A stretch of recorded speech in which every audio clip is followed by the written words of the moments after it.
Hello ஸ்வாகுட்டி. So ரீசெண்டாக நம்மளுக்கு கிடைச்ச சுட சுட அப்டேட் என்னன்னு பார்த்தீங்கன்னா, உங்களுடைய மதிப்பெண்களுடன் கூடிய பட்டியல் பள்ளியில் இருக்க தலைமை ஆசிரியர்களுக்கு அனுப்பப்படுகிறது எது நாளைக்கு. ஸோ அதனுடைய ஒரு அப்டேட் கிடச்சிருக்கு. என்னென்னு பார்த்துடலாம். திட்டமிட்டபடி +2 தேர்வு முடிவு இந்த தேதியில் வெளியிடப்படும். பள்ளி கல்வித்துறை அனௌன்ஸ் பண்ணிட்டாங்கப்பா. எல்லாமே ஆல்மோஸ்ட் முடிஞ்சிருச்சு. உங்களுடைய ரிசல்ட் மட்டும்தான் இன்னும் பெண்டிங்கில் இருக்குது. நாளைக்கு உங்களுடைய ரிசல்ட்ஸ் எல்லாத்தையுமே உங்களுடைய ஸ்கூலுக்கு அனுப்புகிறாங்க. டிஓ ஆஃபீஸ்க்கு போயிடும். டிஓ ஆஃபீஸ்லேருந்து அதை எல்லா ஸ்கூலினுடைய ஒரு கல்வி மாவட்டத்தில் உள்ள அனைத்து பள்ளியினுடைய தலைமை ஆசிரியர் மெயிலுக்கு வந்து கேலை அமைச்சிருவாங்கப்பா. மதிப்பெண்கள் கூடிய பட்டியல் அமைச்சிருவாங்க.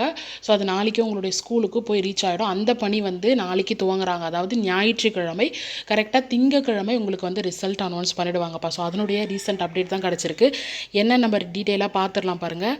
ஸோ இது எல்லாமே வந்து எவ்வளோ பேர் எழுதுனாங்க அப்படின்ற டீட்டெயிலாக இருக்குது. தமிழ்நாட்டில் 12ஆம் வகுப்பு பொதுத் தேர்வு முடிவுகள் திட்டமிட்டபடி வரும் 6ஆம் தேதி வந்து வெளியிடப்படும் என்று பள்ளிக்கல்வித்துறை அறிவித்துள்ளது. ஸோ கீழே பாருங்கள், இம்பார்ட்டன்ட் அப்டேட் கீழே தான் இருக்குது.